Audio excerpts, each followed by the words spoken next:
Dalam mana-mana cerita besar, selalu akan ada satu watak yang walaupun sudah jatuh, aura dia masih terasa. Watak yang walaupun kalah, kita tahu dia belum habis. Dalam One Piece, watak itu tidak lain tidak bukan adalah Don Quixote Doflamingo, seorang penjahat yang bukan sahaja kejam tetapi penuh karisma dan misteri. Doflamingo bukan sekadar villain biasa. Sejak kecil lagi, dia sudah menunjukkan sisi gelap yang luar biasa apabila sanggup membunuh bapa dia sendiri demi membalas dendam terhadap dunia. Lahir sebagai keturunan Celestial Dragon, Doflamingo sepatutnya hidup dalam kemewahan. Tetapi apabila status itu dirampas, kebencian dalam dirinya mula membara. Dari situ, dia membina empayar jenayah yang besar, menguasai dunia bawah tanah dan memerintah Dressrosa dengan tangan besi. Malah sanggup menukar manusia menjadi mainan tanpa jiwa demi mengawal rakyatnya.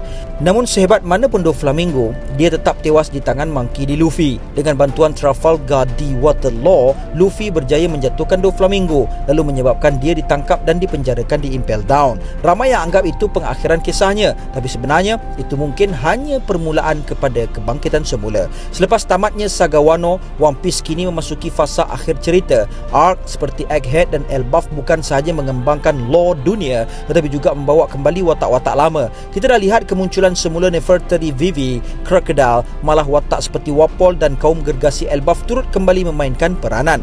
Ini jelas menunjukkan bahawa dalam perang akhir nanti, semua pemain penting akan kembali ke pentas dan Doflamingo adalah antara yang paling mustahil untuk diabaikan. Tambahan pula, latar belakang Doflamingo menjadikannya terlalu penting. Dia bukan sahaja bekas si Cibukai, tetapi juga mempunyai hubungan langsung dengan Celestial Dragon. Lebih daripada itu, dia memiliki rangkaian hubungan dalam dunia bawah tanah yang sangat luas. Walaupun kini dipenjarakan, jelas dia masih menunggu peluang yang sesuai untuk bertindak. Doflamingo bukan jenis yang akan duduk diam menerima kekalahan.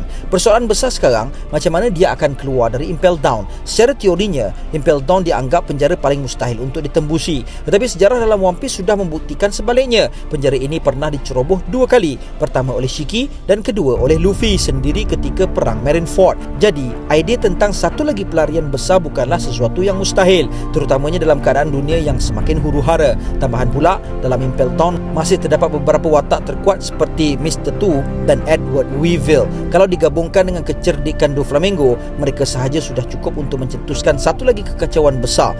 Namun kemungkinan lebih menarik adalah mereka tidak perlu melarikan diri sendiri. Kemunculan Cross Guild sebagai Yonko baru membuka peluang yang sangat besar. Dengan Buggy kini berada di puncak bersama Crocodile dan Mihawk, kumpulan ini sedang aktif mengumpul kuasa dan pengaruh. Mereka bahkan menawarkan bounty kepada Marine, sesuatu yang membalikkan sistem dunia. Kalau Cross Guild benar-benar serius mahu bersaing untuk mendapatkan One Piece, mereka perlukan lebih ramai individu kuat, dan tempat terbaik untuk rekrut orang kuat sudah tentu Impel Down. Dalam situasi ini, Doflamingo menjadi sasaran paling berharga. Dia bukan sahaja kuat, tetapi juga seorang strategis yang licik. Namun begitu, persoalan seterusnya, kalau Doflamingo keluar, dia akan berpihak kepada siapa? Pilihan pertama sudah tentu Cross Guild. Dengan 2 bekas cibukai dalam kumpulan itu, Doflamingo akan sesuai menyertai mereka. Tambahan pula, pengalaman dan rangkaian bawah tanahnya boleh menjadikan Cross Guild lebih berpengaruh. Tetapi satu masalah besar adalah ego Doflamingo. Dia bukan jenis yang suka berada di bawah arahan orang lain.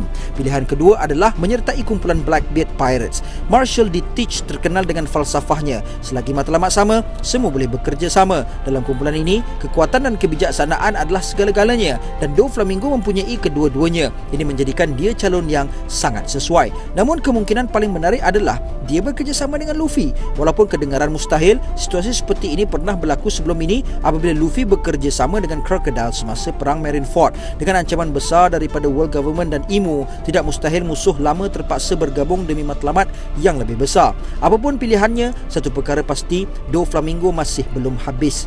Dia masih mempunyai impian yang sama, melihat dunia yang dibina oleh Celestial Dragon hancur sepenuhnya. Dengan perang akhir semakin hampir, kemunculan semula Doflamingo bukan sekadar kemungkinan, tetapi hampir pasti akan berlaku. Dan bila dia kembali nanti, dunia One Piece mungkin akan jadi jauh lebih kacau daripada sebelumnya.